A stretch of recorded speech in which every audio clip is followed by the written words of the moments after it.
हनुमान जी महाराज को क्या चढ़ाने से क्या फल मिलता है।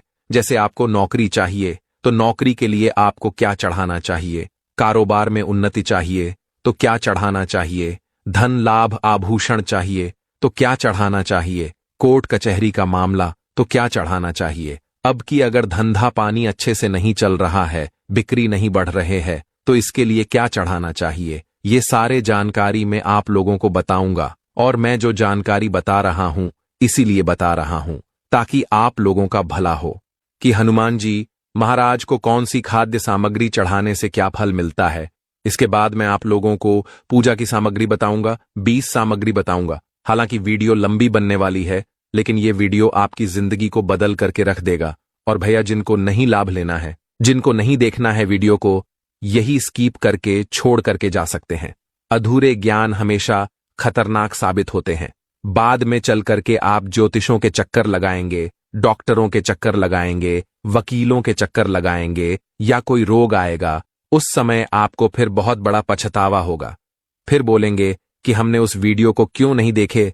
इसलिए बताना चाहूंगा, कोई भी जो जानकारी होती है व्यर्थ नहीं जाती। अभी नहीं तो वह जानकारी बाद में चल करके काम आते हैं। ज्ञान हमेशा फायदेमंद ही साबित होते हैं। कहीं से भी लीजिए, ज्ञान हमेशा फायदे ही पहुंचाते हैं।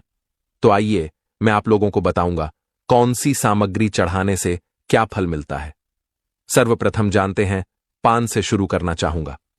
बीड़ा पान आपने सुना होगा, एक प्रचलित लोकप्रिय लोग बोलते हैं ना कि बीड़ा उठाना। हनुमान जी महाराज को हम सब बीड़ा पान चढ़ाते हैं। और आपने ये कहावत भी जरूर सुना होगा कि फलाना ने उसका बीड़ा उठा लिया। इसका अर्थ होता है कोई महत्वपूर्ण है, जोखिम भरा काम कोई महत्वपूर्ण है। जोखिम काम कोई सामने वाले ने उठा, उत्तरदायित्व अपने ऊपर ले लिया। तो यदि आपके जीवन में कोई घोर संकट हो या ऐसा काम जिसे करना आपके बस में नहीं है, तो आप अपनी जिम्मेदारी हनुमान जी महाराज को सौंप सकते हैं। इसके लिए आप मंगलवार के दिन किसी भी मंदिर में पूजा पाठ करने के बाद उन्हें हनुमान जी महाराज को बीड़ा पान अर्पित कर दीजिए। बीड़ा पान हनुमान जी महाराज को समर्पित कर दीजिए और मनचाहा वरदान मांग लीजिए। बस जब भी आप बीड़ा पान हनुमान जी महाराज को समर्पित करें, वहां पे कम से कम 108 बार प्रभु राम नाम का जप कर लेना है। श्री राम जय जय राम, इस प्रकार के राम नाम कह गए हैं, इस प्रकार के मंत्रों का जाप कर लीजिए। हनुमान जी तत्काल आपकी बीड़ा को उठाएंगे, तत्काल आपकी समस्या को उठाएंगे और सभी आपकी समस्या को हलेंगे और मनचाहा आपको वरदान भी देंगे।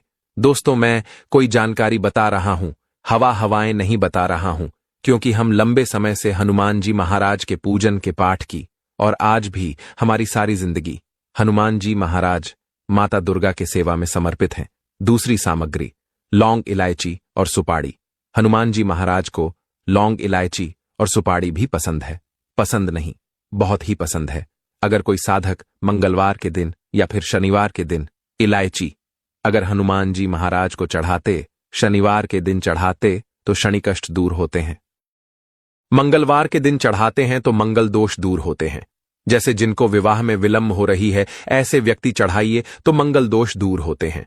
कच्ची घनी के तेल के दीपक में अगर मंगलवार के दिन लौंग डाल करके हनुमान जी महाराज की आरती करें तो संकट दूर होता है, तत्काल संकट दूर होता है और धन की भी प्राप्ति होता है।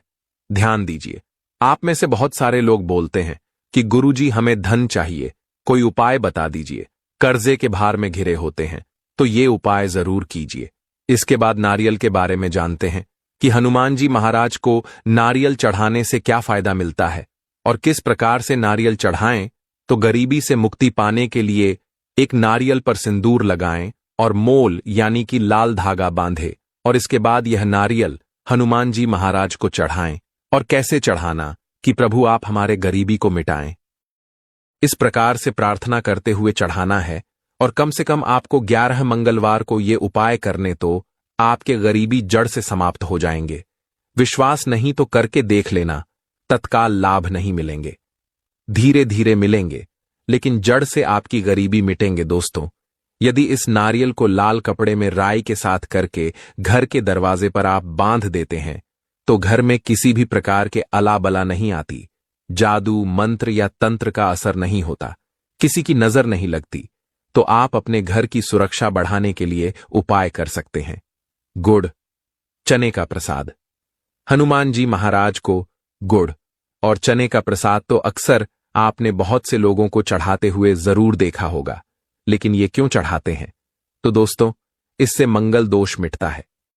यदि आप कुछ भी चढ़ाने की क्षमता नहीं रखते हैं, आपके पास समर्थ नहीं है या फिर किसी कारण से चढ़ा नहीं पाते, तो सिर्फ गुड़ और चने ही हनुमान जी महाराज को चढ़ा दीजिए। बहुत ही प्रसन्न होते हैं और हर मंगलवार और शनिवार को हनुमान जी महाराज को गुड़ और चने का भोग लगाते हैं तो आपके जन्मों की गरीबी मिटा देते हैं। कोर्ट कचहरी का मामला, सर, उसमें आपको तत्काल विजय दिलाते हैं। इच्छित नौकरी की प्राप्ति होती है।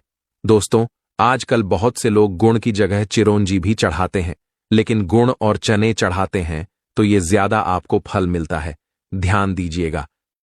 इसके बाद है इमरती का भोग लगाने से संकट मोचन। हनुमान जी महाराज अत्यंत इंप्रेस होते हैं। कोई विलंब नहीं, अब की जो भी मनोकामना वो पूर्ण हो जाते हैं। बस मंगलवार के दिन हनुमान जी महाराज को इमरती चढ़ा दीजिए। इसके बाद है लड्डू। तो हनुमान जी महाराज को 3 तरह के लड्डू पसंद हैं। एक केसरिया बूंदी लड्डू, दूसरा बेसन के लड्डू, तीसरा मलाई मिश्री के लड्डू। इसमें बेसन के लड्डू उन्हें खास पसंद है। दोस्तों, लड्डू चढ़ाने से हनुमान जी महाराज भक्तों को जो भी मांगते हैं वह मनचाहा वरदान दे देते हैं, उसकी मनोकामना को पुण्य कर देते हैं। लेकिन आपको इसी के साथ में तुलसी के पत्ते जरूर चढ़ाना है। जैसे लड्डू चढ़ाने से पापी ग्रह भी काबू में होते हैं। जैसे कि राहु ग्रह में नुकसान पहुंचाते केतु पहुंचाते हैं, कभी शनि भी हमें काफी नुकसान करने शुरू कर देते हैं। तो बिल्कुल ये सारे आपके कंट्रोल में हो जाएंगे और ये आपके काबू में हो जाएंगे। आपको नुकसान नहीं करेंगे, आपके ही अनुरूप चलेंगे केसर के भांत। दोस्तों, आप लोगों को बताना चाहूंगा, उज्जैन में मंगलनाथ पर जो हनुमान जी महाराज से मंगलनाथ, उसमें केसर भात से मंगल की शांति होती है। हनुमान जी को भी अगर केसर का भात आप भोग लगाते हैं, क्योंकि मंगलनाथ हनुमान जी ही स्वरूप है। कोई व्यक्ति अगर 5 मंगलवार हनुमान जी महाराज को भोग लगाता है तो उसके हर तरह के संकट का समाधान होता है। ऐसा मान्यता है कि अगर हनुमान जी महाराज को मंगलवार के दिन रोटी या मीठा रोटी भोग लगाए जाए, एक सादे रोटी होते हैं, एक मीठा रोटी गुड़ में बना हुआ जिसे हम रोट बोलते हैं, या फिर गेहूं के आटे में गुड़, इलायची, नारियल का बूरा, घी, दूध आदि मिलाकर के रोट बनाते हैं। तो अगर आप हनुमान जी महाराज को रोट चढ़ाते हैं तो कैसा भी आपकी समस्या हो, जैसे आपके नौकरी नहीं मिल पा रहे हैं, लंबे समय से आपको मनवांछित नौकरी की प्राप्ति होती है, कोर्ट कचहरी का मामला, सर, उसमें विजय प्राप्त होगा।